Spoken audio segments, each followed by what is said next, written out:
Next we got when a 22-year-old Sidney Crosby made hockey history. Now, Sidney Crosby is another person. I've heard of his name before. All right, I don't know who he is, but I've heard of his name. You know what I'm saying?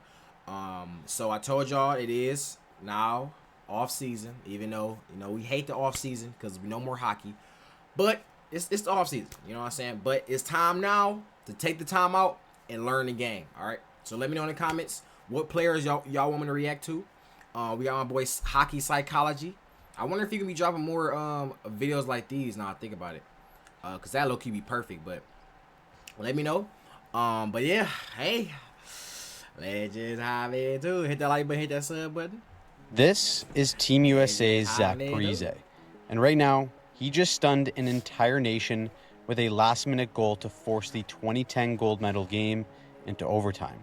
With the pressure and attention that comes with a Canada versus USA matchup on the Olympic stage, whoever can be the overtime hero will forever cement themselves in hockey history. Both teams have weapons that can end this game, but some players are destined to live up to the moment. Okay. It's February 28th, 2010. Team Canada versus Team USA in the Vancouver Winter Olympics with the gold medal on the line. This is without a doubt one of the most anticipated and watched games in the history of the sport. But in order to get to this moment, both of these teams took an unexpected path. Coming into this Olympic tournament, Team Canada had an enormous amount of pressure and expectations. Despite falling well short of their goal in 2006 by finishing 7th in the tournament, a stacked roster filled with future and current Hall of Famers meant that Team Canada was expected to win gold on home soil. As for Team USA, expectations weren't quite the same. Gold was obviously still the goal, but considering they entered the tournament with the youngest average age of 27 years and 2 months, they were picked to finish middle of the pack without even placing for a medal. Team USA took exception to that by making a statement and sweeping the prelims that included a big 5-3 win over Team Canada. That game saw Ryan Miller stop 42 of 45 shots and saw Canada make a goaltending change midway by replacing Martin Brodeur with Roberto Luongo in net. Canada's preliminary results meant that the team had to play an extra playoff game. Team Canada beat Germany 8-2, which literally saw Shea Weber put the puck through a net to score a goal. And then Canada proceeded to beat Russia 7-3. Yo, that's how you know these slap shots. Because I be seeing it. They be saying it like when someone shoots a slap shot, they'd be like, they put like the miles per hour. So that's another thing too. I wonder who's like the hardest hitting slap shot or not. Think about it. But literally going through the net, bro. Put the puck through a net to score a goal. And then Canada proceeded to beat Russia 7-3 before squeaking out a tough 3-2 win over Slovakia to go to the final. Meanwhile, the States handled business rather easily by beating Switzerland and Finland while outscoring their opponents 8-1 in the process. That brings us to this game here. Team Canada versus Team USA for the gold medal in Vancouver. This was perhaps the most anticipated game in the history of the sport. With over 27 million people tuning into this game, this would be the most watched hockey game in the last 30 years. What? With that came enormous pressure, and every Canadian player felt it too. But to add on to it, the Vancouver 2010 Olympic Winter Games had been a resounding success for Canada with 27 total medals. That is the most in Canadian history for a Winter Games. With 13 of those 27 medals being gold, a Canadian victory in this game would give them the most ever by a Winter Games host. That was enough for Canada to come out flying out of the gate, and they had one mission early on: establish their forecheck and hit everything in sight. And one player in particular leading by example was Mike Richards. With Team USA defenders trying to evade his pressure, a tenacious effort combined with great support from a 21-year-old Jonathan Toews forces a remarkable steal by Richards and creates a golden opportunity with Canada to get on the board that was first. nice. That was nice. That was nice. Here's a That was mistake nice. and a That throw. was nice. Puck, Mike Richards scores! Okay. A taser from Jonathan Toews, his first Olympic goal. That was a dream start for Canada on home ice, and even though both teams traded chances afterwards in the first, Canada would lead 1-0 heading into the second. As the intensity ramped up, the game opened up for both teams to create off the rush. Looking to counter to add on to their lead, Patrick Marleau, Ryan Getzlav, and Corey Perry head on the attack. As Team USA's Ryan Malone loses sight of his check and Corey Perry, Perry looks to take advantage of the open space.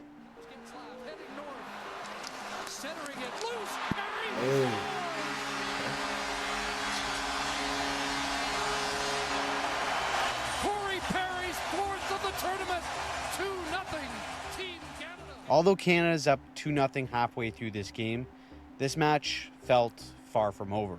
And as the States pressed with a couple of close calls that were fought off by Luongo and Canada, Team USA's Ryan Kessler kicks it out to a 20-year-old Patrick Kane, and he does what he does best. Okay. Now Kane, his shot scores. What just happened?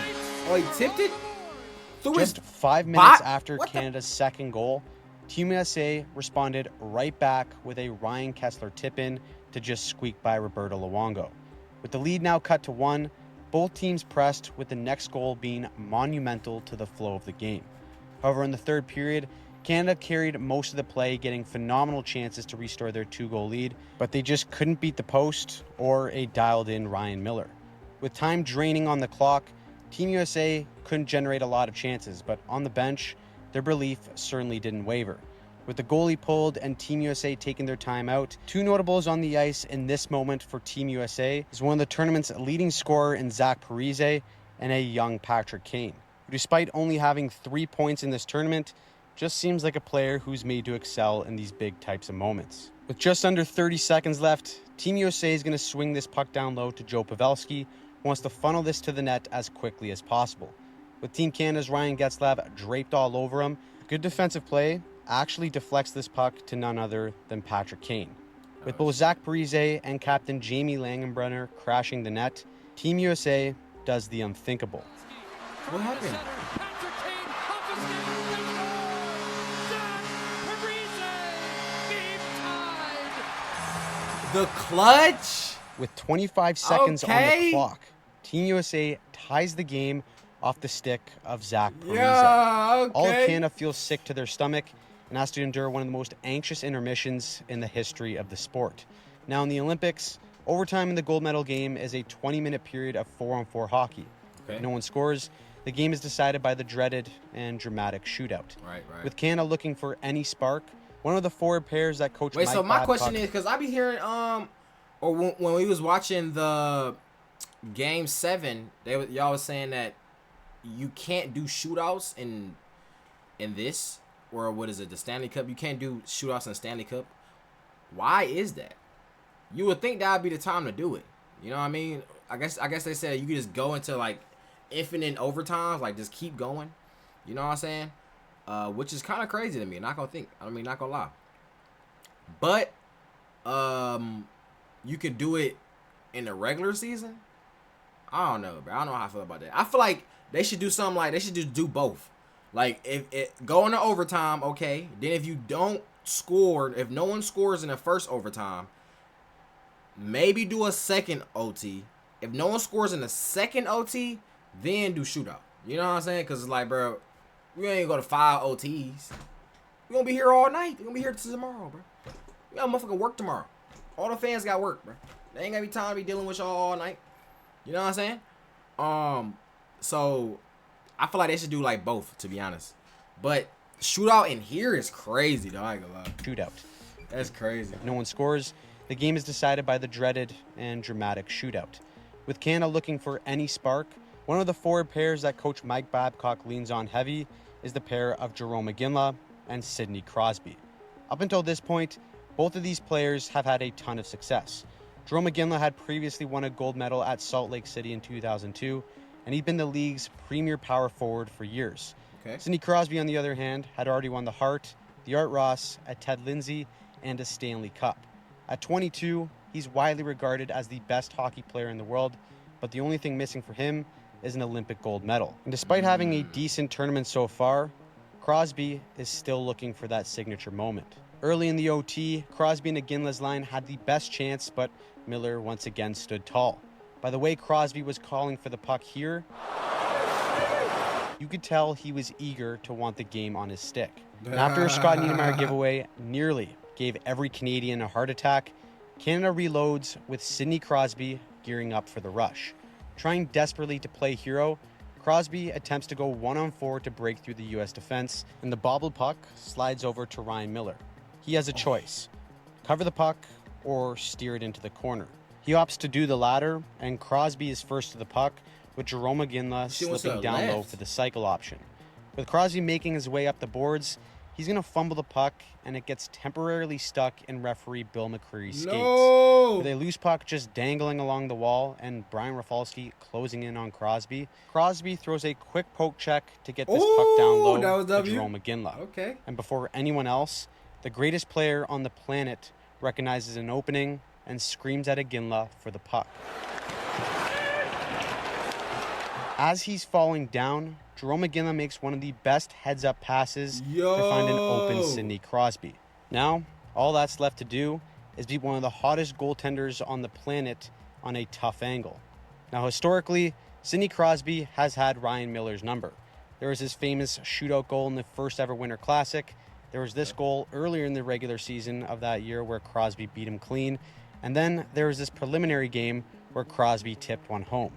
One common denominator in all these goals: Sidney Crosby beat Ryan Miller 5-hole.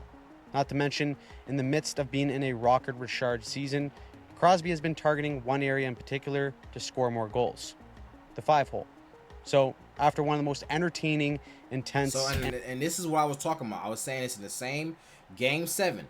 I was saying, if something is working, it's a double-edged sword. Because if something is working against somebody or against a team, you would think, okay, I'm just going to keep doing it. You know what I'm saying? I'm just going to keep doing it because why not? If it ain't broke, don't fix it, right? But at the same time, since you've been doing the same exact thing, now the opponent knows what you're going to do. So now they can adjust. So now it's like, okay, what do? Do you do the same thing? If it ain't broke, don't fix it? Or do you try to switch it up? Let me know in the comments. You know what I'm saying? That's like, it's a double-edged sword, bro. It's a double edge. And dramatic games we've ever seen, the next goal is bound to create hockey history. One team is looking to complete a Cinderella underdog story, while the other looks to live up to the enormous pressure and expectations of being a Canadian hockey player in the Olympics. All the funny bounces and close calls have led to this moment here, with a 22-year-old Sidney Crosby having the game on his stick against one of the hottest goaltenders in the world. You're about to witness hockey history. Up with it again. He's on the ice with Iginla. Iginla scores! Sidney Crosby! I don't think he did it. I don't think he did 5-0. I don't think it was. Yes, he did. Never mind. These golden games have their crowning moment. Yes, he did. And why wouldn't it Yo. Oh, you didn't like that? The 5-hole for the game. 5-hole for the game.